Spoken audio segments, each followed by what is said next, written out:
Bismillahirrahmanirrahim. Assalamualaikum warahmatullahi wabarakatuh. Alhamdulillah rabbil alamin. Wassalatu wassalamu ala sayyidina Muhammad wa ala alihi wa sahbihi wa man tabi'ahu bi ihsanin ila yaumiddin, amma ba'du. Yang saya hormati, saya muliakan para sepuh, para alim ulama, para ustadz ustazah, barangkali juga para dosen, para guru, para pejabat pemerintah setempat, tokoh masyarakat, tokoh umat, wabil khusus Bapak Ketua DKM. Mohon maaf, yang mana Bapak Ketua DKM? Pak, Masya Allah. Matur nuwun, terima kasih sangat Bapak malam hari ini. Jamaah sekalian, saya tinggal jauh di Indonesia Timur, tepatnya di Pulau Adonara. Kalau orang Jawa bilang ini wong deso. Ya, biasanya kalau dai nasional itu tinggalnya di kota, tapi aku tinggalnya di desa. Sebuah dusun terpencil di ujung timur Pulau Adonara, timurnya Pulau Flores, namanya Dusun Kota Kaya, Desa Adonara, Kecamatan Adonara, Kabupaten Flores Timur, Provinsi Nusa Tenggara Timur. Ada orang dari Flores atau ada tidak di sini? NTT? Biasanya Tanah Abang mestinya ada. Mungkin Satpam ya Pak ya? Orang Bima, ada mana Bima? RW. Ya. Alhamdulillah malam hari ini biidznillah ta'ala, subhanallah, saya berkesempatan berjumpa Bapak Ibu sekalian, bersilaturahim dengan Bapak Ibu sekalian di masjid yang penuh barokah ini. Tadi juga imamnya suaranya bagus sekali. Mana Pak imamnya? Masya Allah. Saya ini kan Kori NTT Pak, jadi kalau dengar imam baca salah-salah itu aku stres.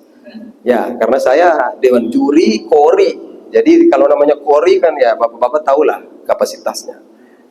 Tapi tadi bagus sekali ya, Masya Allah. Semoga umurnya panjang ya, Imam. Ya. Orang Makassar, memang orang Timur suaranya kencang-kencang sama. Subhanallah, semoga dengan silaturahim ini Bapak Ibu dianugerahi Allah kesehatan, diberi kekuatan, umur panjang bermanfaat, sekalian seluruh keluarganya diberikan rezeki yang barokah. Amin. Salam dan sholawat patut kita haturkan buat junjungan kita Nabi besar Nabi Muhammad Sallallahu Alaihi Wasallam.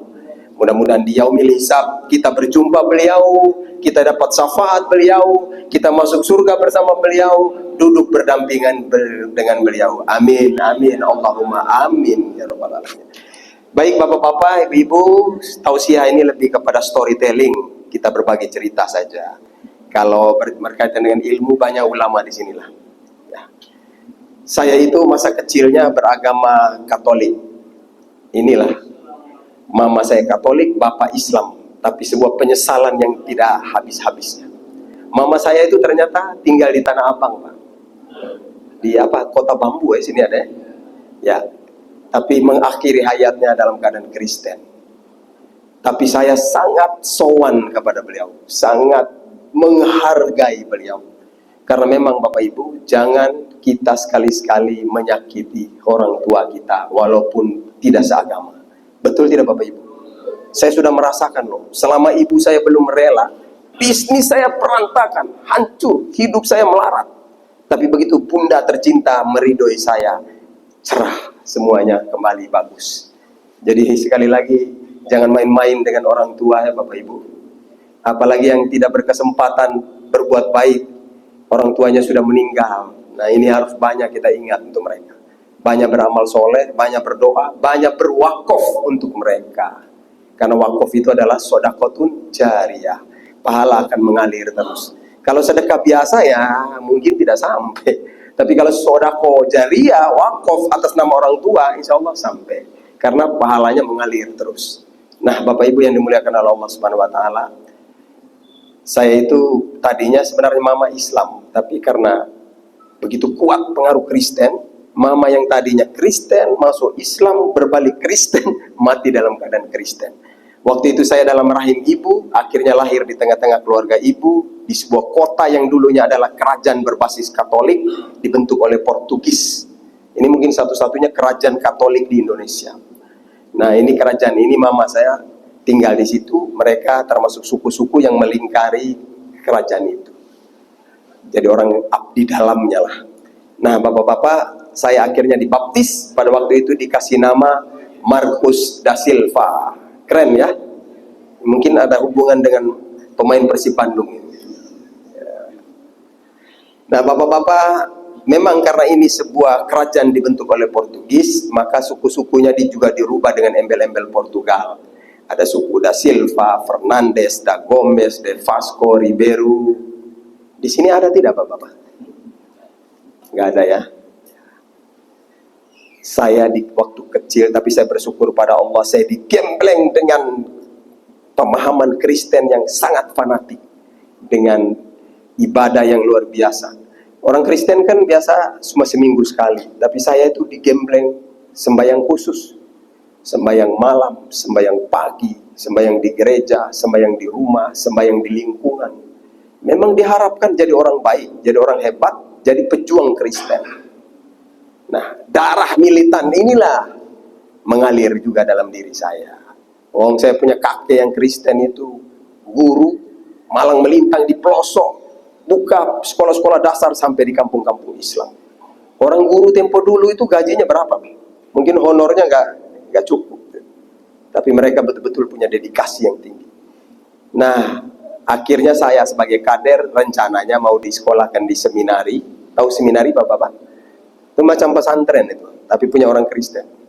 Kalau tamat dari situ tuh jadi frater minimal. Nah, kalau maksimalnya jadi pastor. Rencananya masuk seminari, tahu-tahu ini kebablas jadi ustadz ini Bapak. Subhanallah, memang hidayah itu tidak pandang bulu ya Bapak-bapak. Hidayah itu semata-mata dari Allah. Tidak ada yang menceramahi saya. Tapi kalau memang saya mau masuk Islam, tidak ada yang dapat menghalangi saya. Betul tidak Bapak-bapak?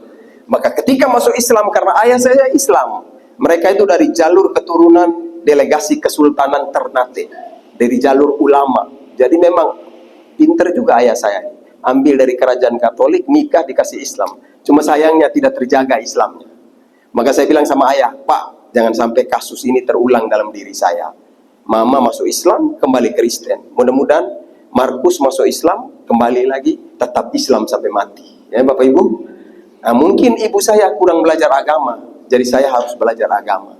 Itulah akhirnya saya dikirim belajar di pesantren di Solo, Jawa Tengah, tingkat SMA tahun 82, saya tamat 86, mengabdi setahun di pondok, setahun kemudian saya diutus berdakwah di Bima, Nusa Tenggara Barat. Tadi Pak RW Bima ya? Pak RW dari Bima? Pak Dombojo ya Pak? Ya, saya dulu di Kampung Melayu Pak, tugasnya 1 tahun Pak, kota ya. Ya Pak, saya kemudian tahun 88 mengambil keputusan pulang ke NTT Bapak. Sebenarnya pulang ke NTT itu keputusan yang berat. Kenapa? Satu, di sana mayoritas Kristen. 86% Pak. Umat Islam itu cuma 9,2%. Jadi daerah Flores, bagian utaranya NTT itu didominasi umat Katolik. Ya, umat Katolik di NTT itu 56%, mayoritas mereka. Kalau daerah selatan, Timor, Sumba, itu didominasi oleh umat Protestan. Mereka 30-an%. Nah, umat Islamnya di mana? Di celah-celahnya lah. Antara-antara. Jauh-jauh tinggal di pelosok-pelosok. Padahal ini tetangga NTB ini mayoritas Muslim. Ya. Kita lihat NTB itu terkenal dengan provinsi beribu masjid. Sampai di sawah-sawahnya juga ada masjid semua. Anda tahu berapa yang sholat. Tapi di mana-mana masjid kalau di NTB. Tapi kalau di NTT bapak-bapak cari masjid, waduh Masya Allah, sampai kaki ini bisa rematik. Ya. Begitulah bapak-bapak. Padahal sebenarnya harusnya NTT juga mayoritas Muslim, karena justru Islam yang lebih dulu menapakkan kakinya di NTT. Tapi begitulah kasus politik, termasuk PKI di tahun 40-an, banyak tokoh Islam dianggap terlibat, akhirnya Islam difitnah. Bahkan kami waktu Kristen saja, orang sudah bilang, jangan masuk Islam, nanti kau dibunuh nanti. Jangan masuk Islam, orang Islam itu miskin-miskin. Pendidikannya rendah itu. Nah, bapak-bapak begitulah NTT. Belum lagi ekonominya berat. Pulau kecil, sempit, lahan tandus, banyak batu, air susah. Jalan setapak lebih banyak. Ya. Listrik tidak terjangkau. Tapi lautnya luas ya Pak. Ikannya banyak. Cuma penduduk sedikit. Kalau dapat banyak, dibuang-buang saja ikannya. Saya lihat di Jakarta ini, saya mau makan ikan. Ini ikannya sudah mati 7 kali ini mereka. Di NTT itu ikan kalau sudah orang buang saja, ganti yang baru. Saking banyaknya Bapak-bapak. Tapi hari ini juga sudah makin sulit. Kalau dulu ikannya masih kelas TK, sekarang sudah universitas Pak. Ikannya sudah jadi doktor-doktor. Jadi Bapak-bapak mancing itu semakin sulit. Dulu saya masih waktu awal-awal dakwah itu ikan tuh samping pinggir rumah aja, buang aja gitu dapat ikan. Sekarang ini bermil-mil baru kita dapat ikan.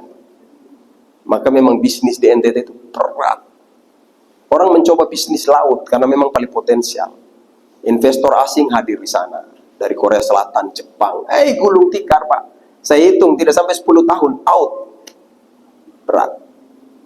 Pantas. Kalau saudara-saudara saya orang timur itu kalau sudah ke Jawa tidak pulang-pulang lagi.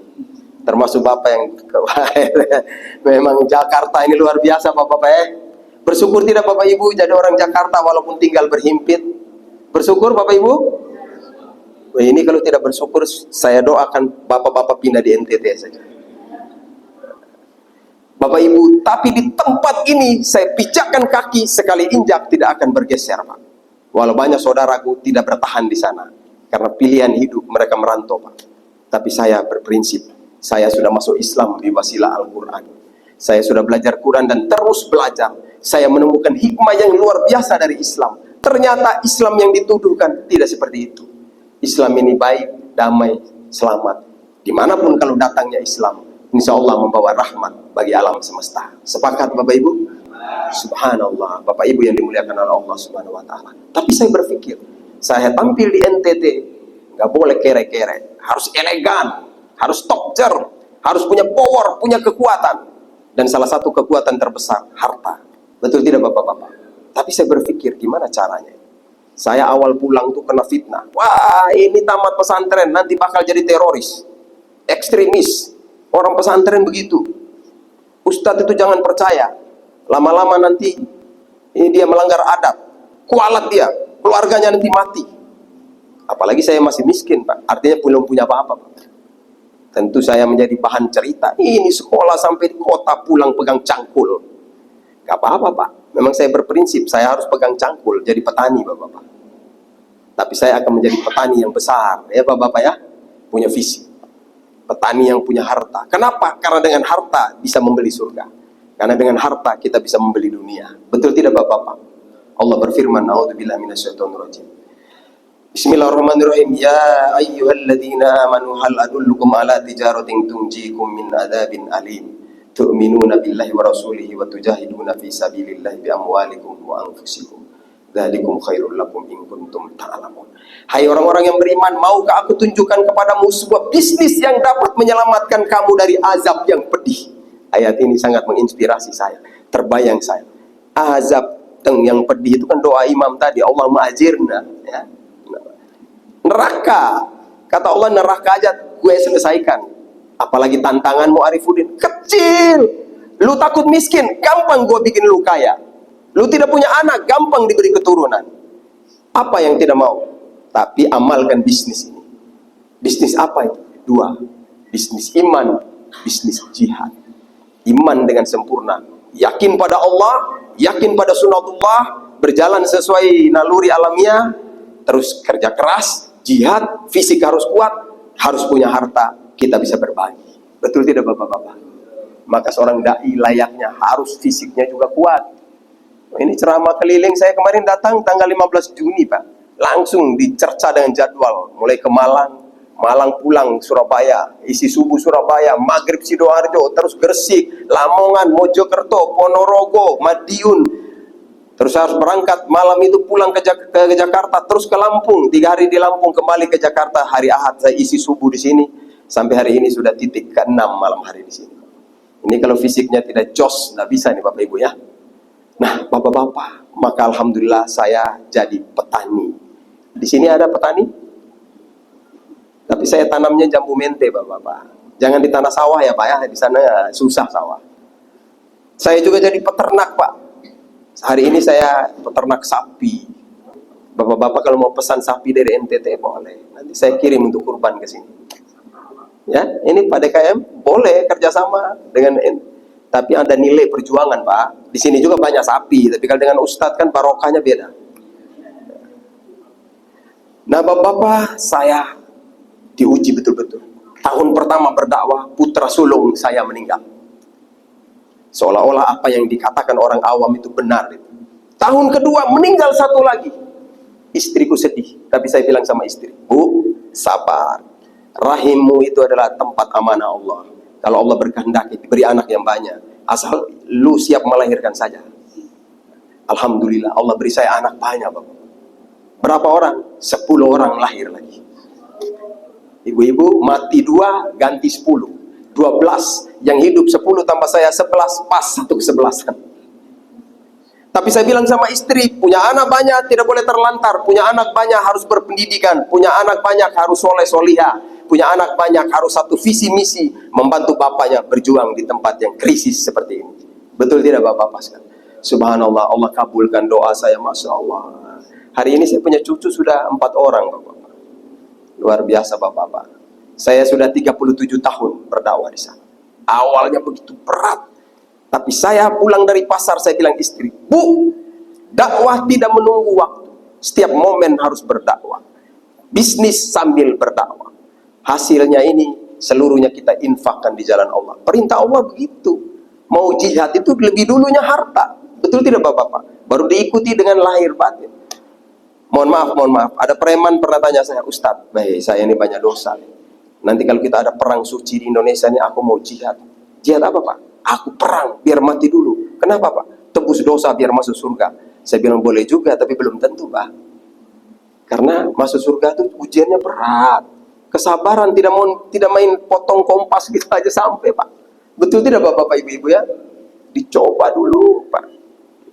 Makanya ketika ada orang berpikir masuk surga dengan bom bunuh diri itu, aduh ini cara pemahaman fikih yang keliru ini Bapak-bapak. Kita ini umat Islam ini, kita duduk berzikir saja musuh bisa terbanting. Betul tidak Bapak-bapak? Yakin tidak Bapak-bapak?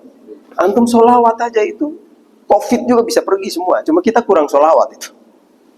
Coba kita amalkan itu Bapak. Pasti bisa. Wong saya juga udah tua, mau 60 tahun ini.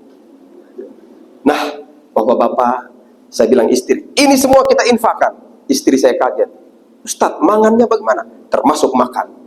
Separuhnya ibu kelola untuk rumah tangga. Itu juga infak fisabilillah. Separuhnya saya kelola untuk berdakwah. Untuk apa Ustadz? Transport, konsumsi, bikin program-program kebaikan. Bapak-bapak, berdakwah di NTT itu jangan berharap amplop. Karena di sana orang juga tidak mengundang saya, Pak. Kalau menunggu orang undang, kapan saya berdakwah? Berdakwah itu tidak selamanya ceramah ya Bapak-bapak. Satu dakwah yang efektif adalah berbuat kebaikan. Datang ke tempat-tempat yang susah itu, bangun apa, bantu apa. Saya berpikir ini lebih efektif. Maka saya lakukan langkah begitu Pak. Jadi saya biasa bilang, mohon maaf ini. Kalau Ustadz di Jawa, datang ceramah, pulang bawa amplop. Tapi kalau Ustadz di NTT, datang ceramah, Ustadznya yang harus bawa amplop. Saya tahun 85, ibu-ibu bapak-bapak, saya udah jadi penceramah cilik, keren. Cuma tidak ada medsos, jadi tidak viral bapak-bapak. Aku sudah merasakan pernah ceramah di Tanjung Priok, Surabaya, Solo. Karena saya juara lomba pidato 2 tahun berturut-turut di pesantren. Selalu mewakili Ustadz kalau beliau berhalangan. Saya udah merasakan, enak juga jadi penceramah. Apa? Selesai ceramah dikasih amplop itu. Tahun 85 saya buka amplop, 3.500. Lumayan juga Pak. Sudah besar ya tahun 85 Bapak-bapak. Saya hitung sepeda ontel Taiwan di Pasar Klewer baru 45.000. Tak pikir-pikir, mati nih. Terus ya, sambut. Saya pikir-pikir, wah ini baterai kali ya? Ya.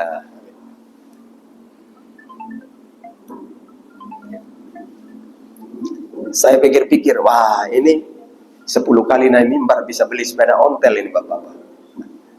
Tapi saya ambil keputusan, saya pulang ke NTT. Saya harus mandiri di sana. Saya harus lakukan sesuatu. Alhamdulillah dengan cara seperti tadi, Tidak menunggu kaya, kapanpun yang kita miliki harta sekarang kita alokasikan. Ini untuk keluarga, ini untuk perjuangan.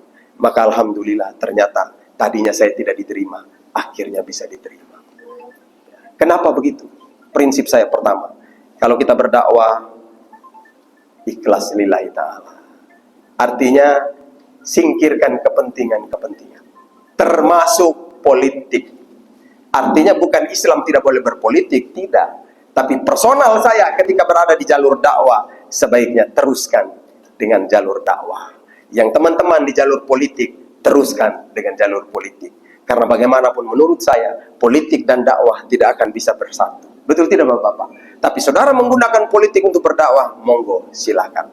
Tapi kalau Rasulullah menggunakan kemenangan Islam itu dengan jalur dakwah. Nah Bapak-Bapak, saya selalu bilang kadang-kadang, apa bedanya dai dan politikus? Kalau dai ulama itu tidak boleh berbohong, tapi bisa salah. Betul tidak Bapak-Bapak? Kan ustadz bukan malaikat ya. Tapi kalau politikus, wah bohong sudah biasa. Tapi politikus tidak boleh salah. Sekali salah, selesai karirmu. Betul tidak Bapak-Bapak?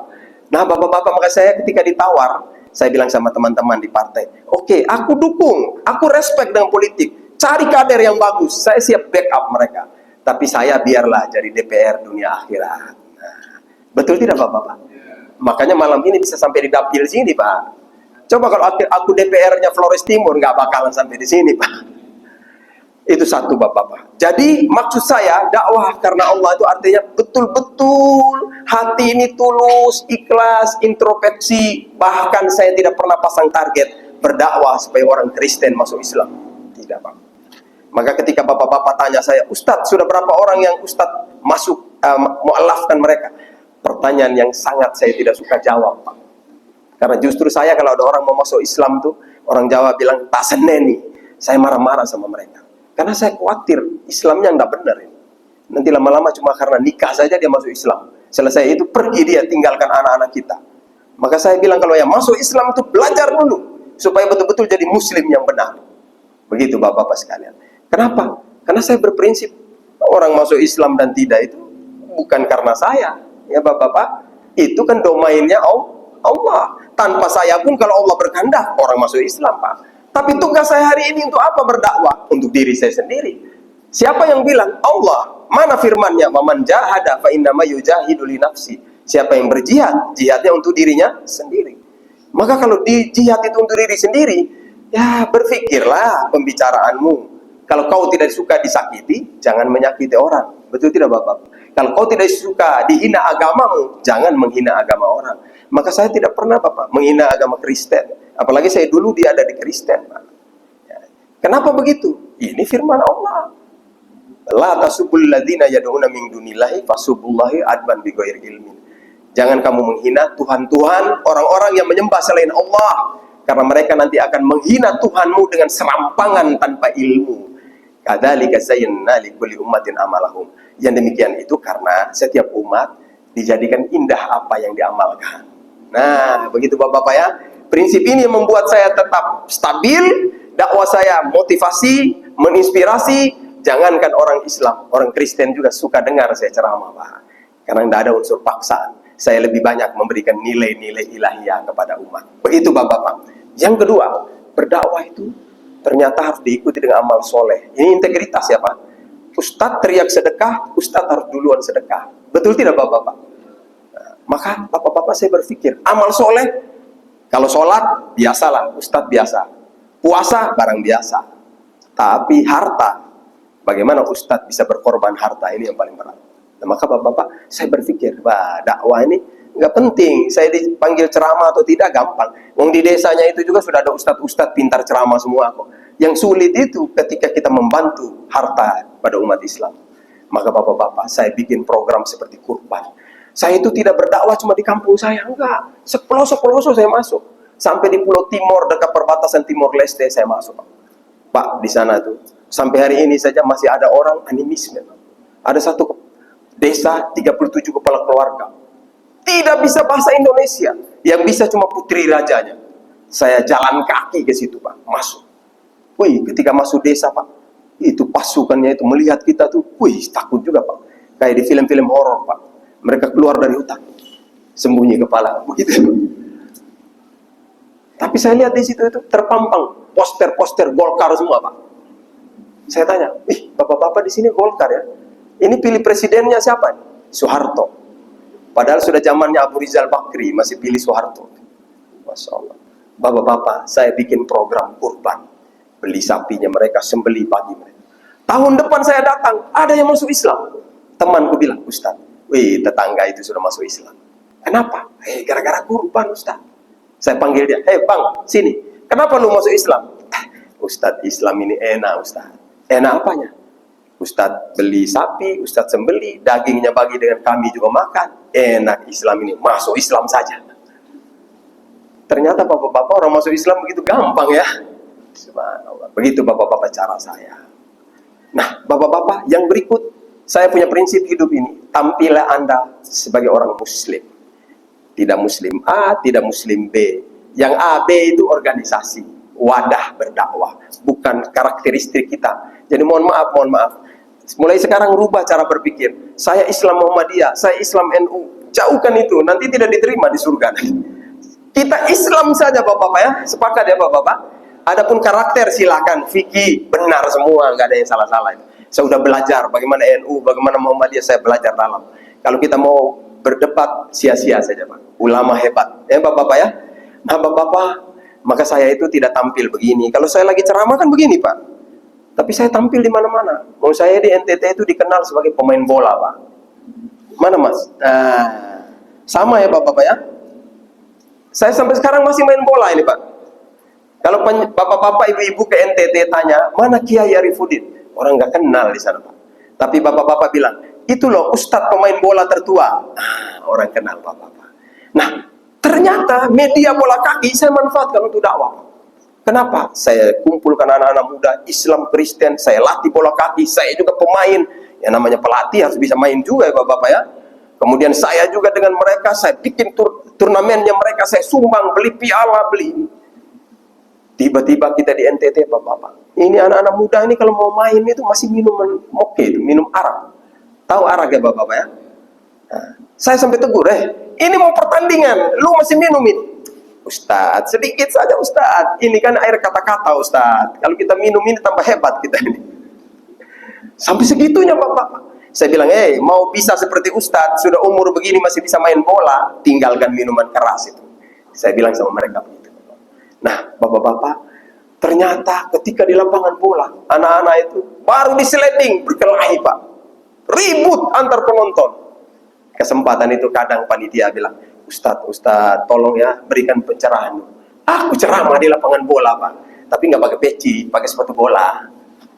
Begitulah bapak-bapak. Suatu saat panitia bola datang ke rumah saya. Ustadz, tadi malam kami panitia sepakat. Kenapa? Uang sisa pertandingan 20 juta disumbangkan untuk bangun masjid. Jangan Pak, bangun gereja aja. Sudah Pak, bangun masjid di mana? Di kampung kami. Loh, kampung Anda tuh Islamnya cuma 7 kakak. Ngapain bangun masjid? Ustadz, biar kita jadikan hiasan kampung halaman Pak.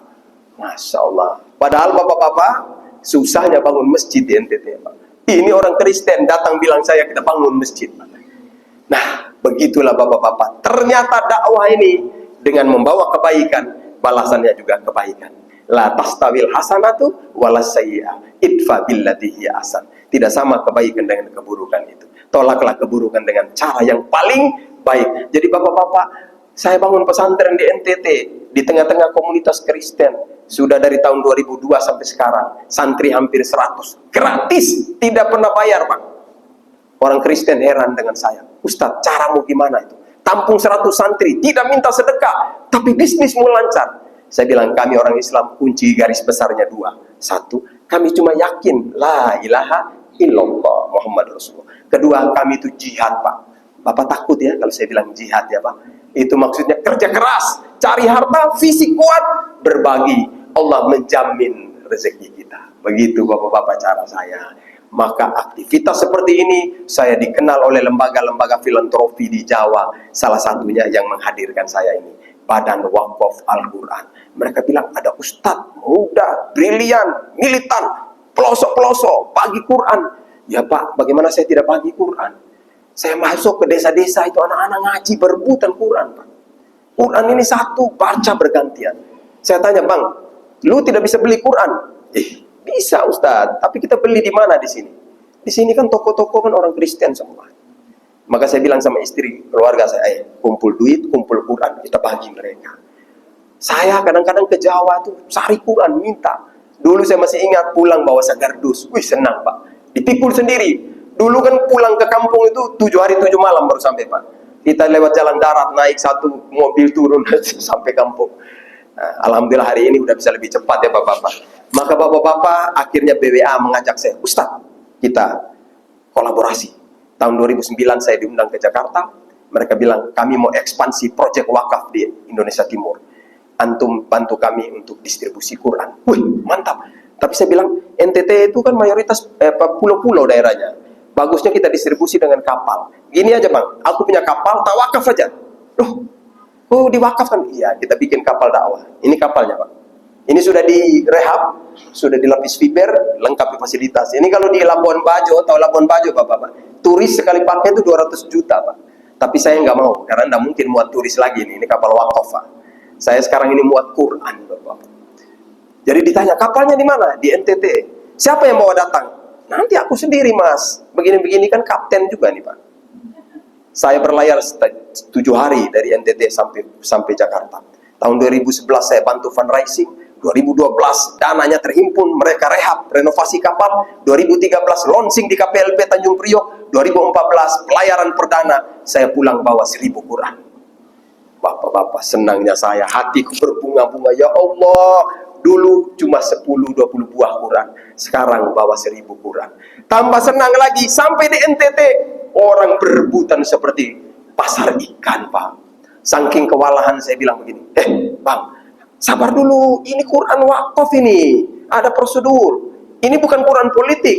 Kalau Quran politik, ya kesempatan. Satu Quran, satu suara untuk Ustadz ini. Tapi ini Quran wakaf, saya sampaikan pemerintah setempat, biar kita kerjanya enak, terbuka. Kemudian saudara menerima Quran ini, ada ikrarnya. Salah satunya saya minta saudara baca Fatihah, doakan untuk nama yang tertulis di Quran ini. Saya bikin video, bikin cerita, kirim ke Jakarta. BWA bilang, mantap Ustadz, kita siap dukung Indonesia Timur. Mulai dibikin proyek besar-besaran. 10.000, 50.000, 100.000. Alhamdulillah. Sampai 2023, saya sudah distribusi hampir 1 juta Al-Quran di Indonesia Timur. Salah satunya bisa disaksikan videonya. Ini waktu distribusi ke Provinsi Sulawesi Tenggara tahun 2023. Silakan. Baik Bapak-bapak, Ibu-ibu yang dimuliakan oleh Allah Subhanahu wa taala. Jadi dulu itu 10 tahun lebih saya menjadi satu-satunya partner yang membantu BWA mendistribusikan Al-Qur'an ke pulau-pulau di Indonesia Timur. Hari ini sudah dibentuk, ada partner dari Papua, ada dari Maluku, ada dari Sulawesi, Kalimantan, Sumatera. Maka saya diberi tugas baru, Ustadz, bantu kami kampanyekan wakaf di kota-kota besar di Indonesia. Maka saya setiap bulan jauhlah terus ini Bapak-bapak. Setiap bulan saya itu 2-3 minggu berada di Jawa, Sumatera. Begitu Bapak-bapak. Alhamdulillah malam ini satu titik saya bersilaturahim di sini. Nah, saya malam ini sudah bersilaturahim ke sini. Saya mengajak kalau sempat, masih ada umur panjang, ada waktu, kita silaturahim ke NTT. Siap? Nanti bawa kapal tadi Bapak-bapak. Ya, tapi masing-masing siap 10 juta ya. Ya, itu untuk bayar tiket pesawat, PP, kemudian nanti di sana naik kapal. Ya, siapa tahu kita berkesempatan ke Labuan Bajo ya Bapak-bapak ya. Tapi kalau tidak sempat, ya saya mengajak Bapak-bapak, marilah untuk kenangan-kenangan bagi kita, persaksian bagi kita beramal jariah, berwakaf. Kalau kita bicara wakaf ini kadang-kadang terbayang wakaf masjid, wakaf madrasah, wakaf tanah, mahal-mahal semua.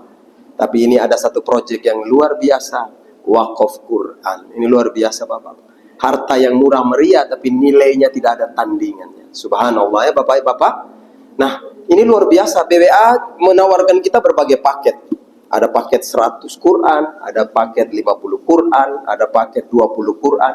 Tadi yang di gerdus-gerdus itu 20 Quran satu gerdus. Nah, bisa. Kenapa disiapkan paket-paket? Karena kita bisa berwakaf itu atas nama diri sendiri, istri, anak, orang tua, mertua, mbah kakung, mbah putri, yang masih hidup, yang meninggal dunia. Tadi kan saya bilang, mungkin kita kurang berbakti pada bapak mama. Momentum ini, Kita berwakaf Quran untuk mereka. Malam ini kita ingat mereka di alam barzah. Yuk kita tulis nama mereka, daftarkan ke admin, nanti insya Allah akan didoakan. Begitu Bapak-Bapak sekalian ya. Jadi Bapak Ibu, saya berharap semoga minimal di masjid ini bisa terhimpun 100 Al-Quran. Bisa Bapak Ibu? Jadi kita kembali kepada Asmaul Husna 99 plus satu kalimat tauhid la ilaha illallah Muhammad Rasulullah. Berarti dengan filosofi 100 angka, mudah-mudahan terhimpun Al-Quran di sini ya Bapak-Bapak. Siapa tahu ada yang 10, ada yang 5, ada yang mungkin 50, 20, 100, monggo. Baik, sebelum saya akhiri, mungkin dari PWA mau menyampaikan teknis berwakaf, saya persilakan. Atau sekalian doa, sampaikan dulu. Ya, ini hampir isya. Bapak Ibu, ini momentum kesempatan amal Bapak Ibu. Bapak Ibu duduk di Jakarta, tapi Quran Bapak Ibu akan sampai ke Indonesia Timur. Malam ini saya mengajak Bapak Ibu, mari kita berwakaf untuk umat Islam di Provinsi Maluku Utara. Jadi nanti kalau ada yang mau ikrar wakaf dengan saya, sekaligus minta doa, boleh. Ikrarnya nanti untuk Maluku Utara. Begitu Bapak-Bapak ya. Quran di Jakarta, Bapak-Bapak tinggal di sini, tapi Quran akan diperjalankan sampai Maluku Utara. Insya Allah sepanjang perjalanan, alam semesta yang menyaksikan wakaf ini turut mendoakan untuk Bapak Ibu sekalian. Untuk itu layaknya kita tutup dulu acara ini dengan sama-sama membaca doa, khususnya buat sodako-sodako kita. Marilah kita awali dengan membaca suratul Fatihah. Al-Fatihah. أعوذ بالله من الشيطان الرجيم بسم الله الرحمن الرحيم الحمد لله رب العالمين الرحمن الرحيم مالك يوم الدين إياك نعبد وإياك نستعين اهدنا الصراط المستقيم صراط الذين أنعمت عليهم غير المغضوب عليهم ولا الضالين آمين hamdan syakirin hamdan naimin hamdan yuwafi ni'amahu wa yukafi mazidah ya rabbana lakal hamdu kama yanbaghi li jalali wajhikal karimi wa azimi sultanik Allahumma sholli wa sallim ala sayyidina Muhammadin wa ala alihi wa sahbihi wa sallam. Ya Allah ya Rabbana, kami semua menyadari bahwa sedekah-sedekah yang kami berikan belum sebanding dengan kenikmatan yang Kau anugerahkan kepada kami, tapi yang sedikit ini kami mohon terimalah, ridholah ya Allah. Jadikanlah sebagai asbab agar kami diberikan kesehatan, kekuatan, umur panjang bermanfaat, rezeki yang barokah, keluarga sakinah, mawaddah warahmah, anak keturunan soleh solihah, berjodoh soleh solihah. Jadikanlah ini sebagai wasilah agar kami selalu diberi hidayah, memakmurkan masjid ini, turut berjuang di jalan-Mu ya Allah. Ya Allah, jadikanlah ini pahala jariah, mengalir ke alam barzah. Buatlah almarhumah tersenyum, dibebaskan dari azab, diampunkan dari dosa, dipertemukan dengan kami semua di surga-Mu ya Allah. Allahumma rabbana taqabbal minna hadhihi shadaqah, Allahumma rabbana taqabbal minna hadzal infaq, Allahumma rabbana taqabbal minna hadhihi zakat, Allahumma rabbana taqabbal minna hadzal waqf, Allahumma rabbana taqabbal minna hadzal Qur'an, Allahumma rabbana taqabbal minna hadhihi niyat, Allahumma rabbana taqabbal minna hadhihi al-a'mal, Rabbana taqabbal minna innaka antas samiul alim wa tub alaina innaka antat tawwabur rahim. Allahumma inna nas'aluka ilman nafi'a wa rizqan thayyiban wa amalan mutaqabbala. Rabbana atina fid dunya hasanah wa fil akhirati hasanah wa qina adzabannar. Walhamdulillahi rabbil alamin. Mohon maaf Bapak-bapak bila ada kesalahan. Kalau ada waktu semoga jumpa lagi. Tidak jumpa di dunia, semoga bertemu di surganya Allah Subhanahu wa taala. Terima kasih. Billahi taufik wal hidayah. Wassalamualaikum warahmatullahi wabarakatuh.